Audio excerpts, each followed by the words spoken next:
Hello my dear students, class 8 English version national কারিকুলামের chapter 2 এর আজকের ক্লাসে তোমাদের স্বাগতম। আগের ক্লাসে আমরা লেসন 1 কমপ্লিট করেছিলাম, আজকে লেসন 2 শুরু করব। তাহলে চলো শুরু করি।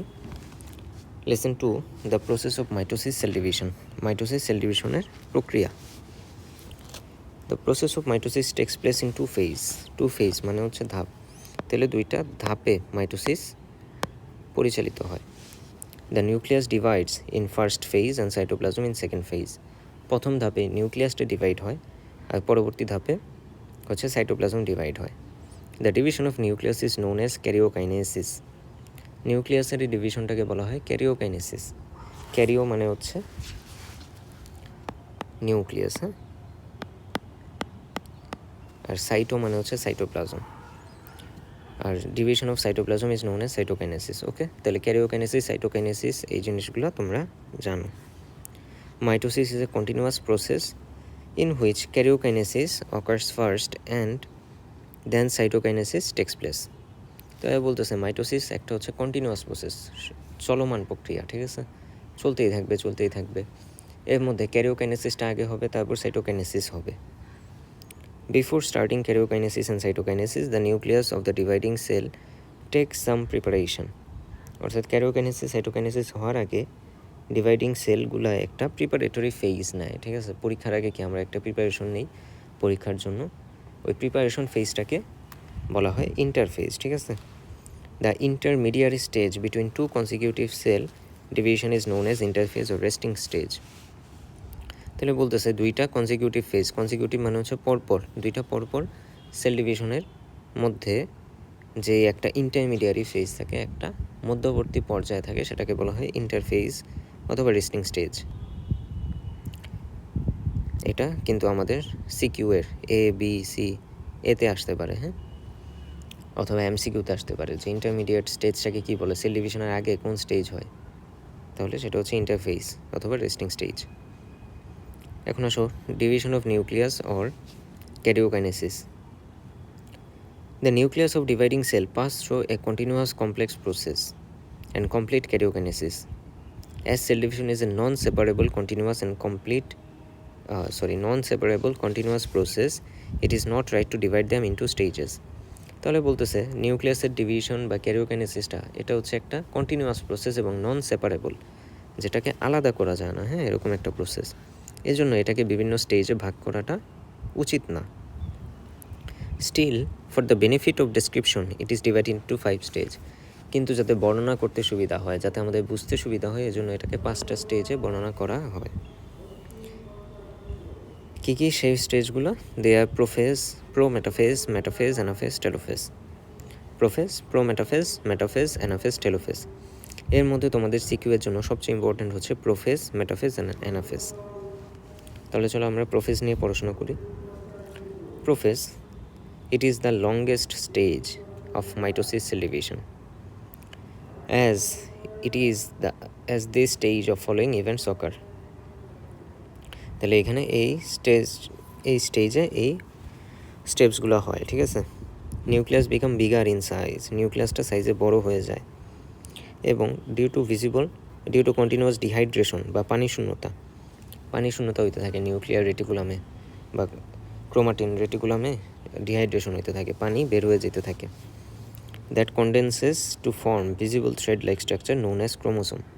তাহলে ডিহাইড্রেশনের কারণে বা পানি শূন্যতার কারণে ওই যে আমার এন্ডোপ্লাজমিক রেটিকুলাম যেগুলো ছিল, হ্যাঁ, নিউক্লিয়ার ক্রোমাটিন জালিকা যেগুলো ছিল, সেগুলো কী হয়, ধীরে ধীরে ঘন হইতে থাকে এবং ক্রোমোজোম হিসেবে দেখা যায়।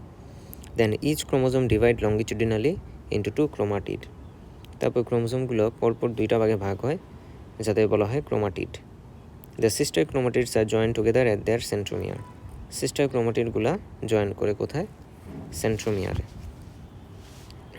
এই হচ্ছে আমাদের সেন্ট্রোমিয়ার। সেন্ট্রোমিয়ার মানে হচ্ছে সেন্টার, সেন্ট্রো মানে কি সেন্টার।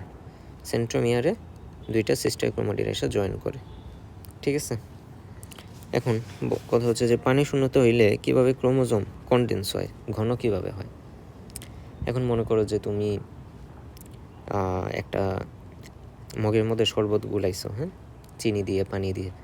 এখন যদি সামহাও এরকম করা পসিবল হয় যে শরবতের পানিগুলো বের হয়ে যাবে কিন্তু চিনির দানাগুলো থেকে যাবে, তাহলে তুমি যত পানি বের করবা গ্লাসের নিচে কি তত চিনির দানা জমতে থাকবে না, চিনির দানাগুলো ঘন হয়ে উঠবে না। এইটাই হচ্ছে কনডেনসেশনে, ডিহাইড্রেশনের মাধ্যমে কিভাবে কনডেনসেশন হয়। ওকে, এবং কনডেনসেশন হয়ে আমাদের ক্রোমোজোমগুলো অনেক বড় হয় প্রত্যেকের মাঝখানে একটা সেন্ট্রোমিয়ার ফর্ম হয় এবং সেন্ট্রোমিয়ারের গায়ে 2টা সিস্টার ক্রোমাটিড লেগে থাকে। এইভাবে প্রোফেজ শেষ হয়। ওকে, এখন হচ্ছে prometaphase, metaphase, anaphase and telophase. Prometaphase, this phase is very short, এই ফেজটা খুবই শর্ট বা সংক্ষিপ্ত। ইন দিস ফেজ নিউক্লিয়াম এবং নিউক্লিয়ার রেটিকুলাস অলমোস্ট ডিসঅ্যাপিয়ার, এমসিকিউতে আসবে মাস্ট।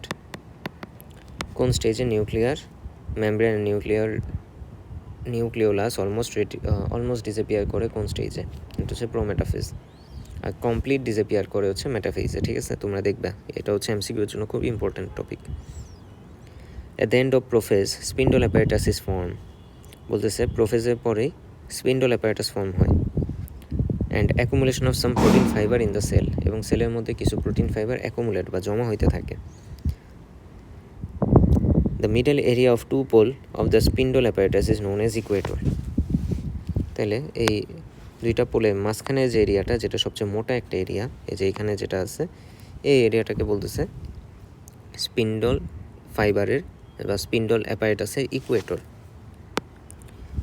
ওকে, আমরা জানি পৃথিবীর একটা ইকুয়েটর আছে। পৃথিবীর সবচেয়ে স্থূল যে পার্টটা বা সবচেয়ে মোটা যে পার্টটা, সেই পার্ট দিয়ে একটা বিশাল বড় লাইন টানা হয়েছে, সেটাকে বলে ইকুয়েটোরিয়াল লাইন। তাহলে সেটা স্পিন্ডল অ্যাপারেটাসেও থাকবে। স্পিন্ডল অ্যাপারেটাসের সবচেয়ে মোটা যে জায়গাটা, সেটা হচ্ছে equator. The fibers of the spindle spread from one pole to another. তাহলে এই ফাইবারগুলা স্পিন্ডলে এক পোল থেকে আরেক পোলে বিস্তৃত থাকে, এই যে এরকম। ঠিক আছে, these are known as spindle fibers, এই ফাইবারগুলোকে বলা হয় spindle fiber. In animal cell, in addition to formation of spindle apparatus, centriole divides earlier and reach to 2 pole. Centriole ভাগ হয়ে যায় এবং 2 পোলে চলে যায়। And where aster fiber radiates, এটাকে বলে অ্যাস্টার রে। ঠিক আছে, সেন্ট্রিওল উপরে আর নিচে 2 পোলে চলে যায় এবং সেখান থেকে তারা আলো বিচ্ছুরণ করতে থাকে। এই আলো বিচ্ছুরণ করাকে বলা হয় অ্যাস্টার রে বা অ্যাস্টার ফাইবার রেডিয়েশন। তাহলে এই হচ্ছে প্রোমেটাফেজের আমাদের হিসাব নিকাশ।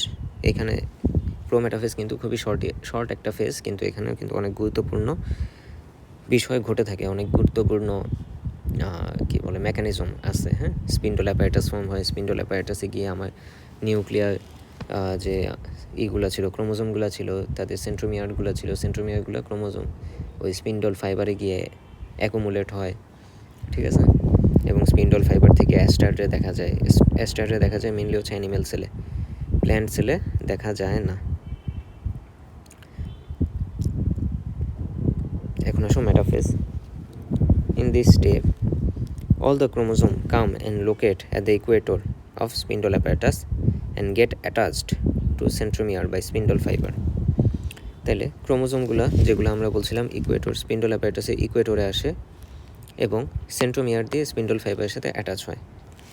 ঠিক আছে, এই মনে করো আমার স্পিন্ডল অ্যাপারেটাস আছে, আমি জাস্ট বোঝানোর জন্য আঁকতেছি। তো এই স্পিন্ডল অ্যাপারেটাসে এটা একটা পোল, আর এটা হচ্ছে স্পিন্ডল ফাইবারগুলো। তাহলে ক্রোমোজোমগুলোর সেন্ট্রোমিয়ার যে আছে, সেন্ট্রোমিয়ারগুলো এই স্পিন্ডল ফাইবারের গায়ে আটকে থাকবে। এবং সেন্ট্রোমিয়ারে কী ছিল, 2টা সিস্টার ক্রোমাটিড ছিল না?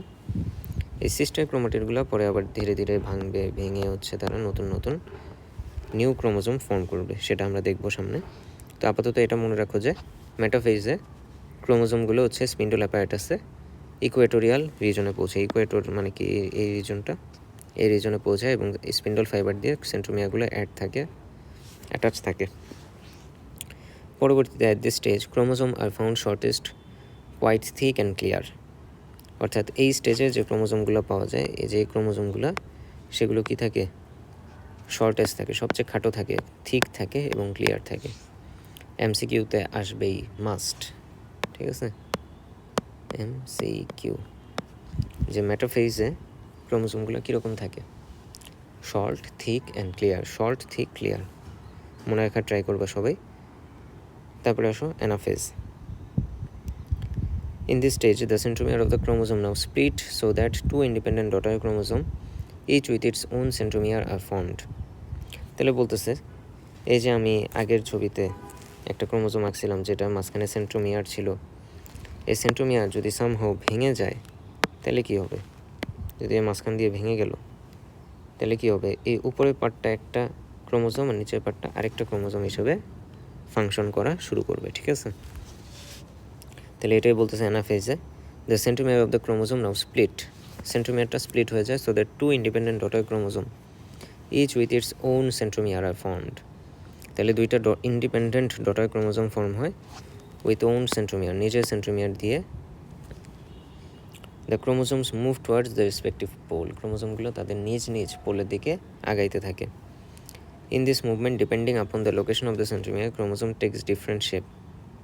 তাহলে সেন্ট্রোমিয়ার লোকেশন অনুযায়ী ক্রোমোজোমগুলো বিভিন্ন শেপের হয়। একটা হচ্ছে ভিএলজেআই, এগুলো আলাদা আলাদা আবার নাম আছে, তোমরা যখন ক্লাস 9-10 উঠবা এইগুলোর নাম শিখতে হবে। হ্যাঁ, ভি এর আলাদা নাম আছে, এল এর আলাদা নাম আছে, জে এর আলাদা নাম আছে এবং আই এর আলাদা নাম আছে। তাহলে অ্যানাফেজ আমরা বুঝলাম, অ্যানাফেজে আমার সেন্ট্রোমিয়ার দুই ভাগে ভাগ হয়ে গেল, উপরের দিকে একটা ডটার ক্রোমোজোম ফর্ম হইলো এবং নিচের দিকে আরেকটা ডটার ক্রোমোজোম ফর্ম হইলো এবং তারা নিজ নিজ রেসপেক্টিভ পোলের দিকে অগ্রসর হওয়া শুরু করলো, ঠিক আছে? মুভ করা শুরু করলো। মুভ অর্থাৎ এই অ্যানাফেজই হচ্ছে আমার কী হয়ে গেল, ক্রোমোজোমটা দুই ভাগে ভাগ হয়ে গেল, ঠিক আছে? আমরা এই মাইটোসিসের ফাংশনে পড়েছি যে নিউক্লিয়াস দুই ভাগে ভাগ হয়, হ্যাঁ, ক্রোমোজোম দুই ভাগে ভাগ হয়। এই তাহলে ক্রোমোজোমটা ভাগ হইলো কোথায়? অ্যানাফেজ স্টেজে কিন্তু ক্রোমোজোমটা ভাগ হয়ে গেল। এবার আসো lesson 4, telophase. In this phase daughter chromosome reach their respective pole, অর্থাৎ যেই সব ক্রোমোজোমগুলো ডটার ক্রোমোজোম ফর্ম হয়েছিল অ্যানাফেজে তারা নিজ নিজ পোলের দিকে চলে গেছে। Spindle apparatus disappear and chromosome lose their identity reverting to diffuse chromatin network. অর্থাৎ প্রোফেজে তোমরা মনে রাখবা যে টেলোফেজ হচ্ছে প্রোফেজের উল্টা। প্রোফেজের যেই সব স্টেপস হয়েছিল টেলোফেজে হচ্ছে সেগুলো রিভার্স হবে, রিভার্স স্টেজ বলা যেতে পারে এটাকে। স্পিন্ডল অ্যাপারেটাস ডিসঅ্যাপিয়ার করছিল প্রোফেজে, প্রোমেটাফেজে, সেটা কি হবে আবার রিঅ্যাপিয়ার করবে, ঠিক আছে? স্পিন্ডল ফাইবার ডিসঅ্যাপিয়ার করবে, কিন্তু এই আমার নিউক্লিয়ার মেমব্রেন, নিউক্লিয়ার লাস সেগুলো রিঅ্যাপিয়ার করবে। স্পিন্ডল ফাইবারের কাজ কী ছিল? ক্রোমোজোমটাকে দুই ভাগে ভাগ করা। তাহলে ক্রোমোজোম যেহেতু দুই ভাগে ভাগ হয়ে গেছে এখন আর স্পিন্ডল অ্যাপারেটাসের কাজ নেই, তো এই জিনিসটা ডিসঅ্যাপিয়ার করে ফেলবে। ফাইনালি নিউক্লিয়ার মেমব্রেন রিঅ্যাপিয়ার, ঠিক আছে? নিউক্লিওলাস রিঅ্যাপিয়ার, এগুলো কি ডিসঅ্যাপিয়ার হয়ে গেছিলো প্রোফেজ, প্রোমেটাফেজ এই স্টেজগুলোতে, কিন্তু সেগুলো আবার ব্যাক করবে, রিঅ্যাপিয়ার করবে। In this way two daughter nuclei formed at two pole and signal the end of karyokinesis. এইভাবে দুইটা ডটার নিউক্লিয়াই ফর্ম হয় এবং ক্যারিওকাইনেসিস শেষ হয়। এই যে দেখো টেলোফেজ শেষে আমার সেলের স্ট্রাকচারগুলো কীরকম হচ্ছে। যত ক্রোমোজোম গেছিলো সব ক্রোমোজোম দুই পোলের দিকে চলে গেছে। এই যে এগুলো হচ্ছে স্পিন্ডল ফাইবার, যেগুলো এতদিন অনেক কাজে লাগছে কিন্তু এখন আর কাজে লাগতেছে না, ধীরে ধীরে ডিসঅ্যাপিয়ার করতেছে, ঠিক আছে?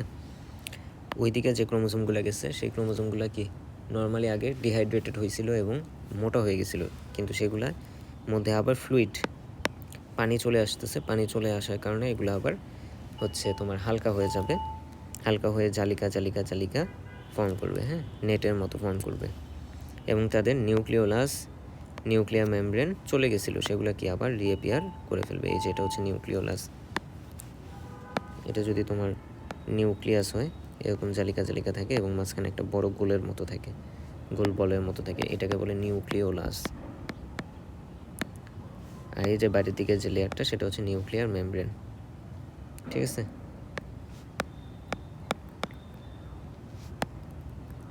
তাহলে এই জিনিসগুলো আগে কিন্তু ডিসঅ্যাপিয়ার হয়ে গেছিলো প্রোফেজ, প্রোমেটাফেজে, কিন্তু সেগুলো আবার ফিরে আসতেছে, ব্যাক করছে হচ্ছে আমার টেলোফেজে।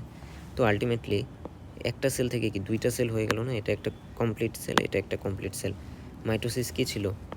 মাইটোসিস ছিল এক সেল থেকে দুইটা সেল ফর্ম করার প্রসেস। তাহলে এইভাবেই আমার টেলোফেজ সমাপ্তি হলো। টেলোফেজের সাথে সাথে ক্যারিওকাইনেসিসেরও সমাপ্তি হলো। নেক্সট আছে সাইটোকাইনেসিস, সেটা আমরা পরবর্তী ক্লাসে পড়বো ইনশাল্লাহ। যারা এতক্ষণ ক্লাসটা দেখলা সবাইকে অনেক ধন্যবাদ, এবং তোমরা যারা চ্যানেলটা সাবস্ক্রাইব করোনি সাবস্ক্রাইব করে দিবা, তোমার ফ্রেন্ডসদের সাথে শেয়ার করতে পারো। পরবর্তী ক্লাস দেখার জন্য আমন্ত্রণ রইল।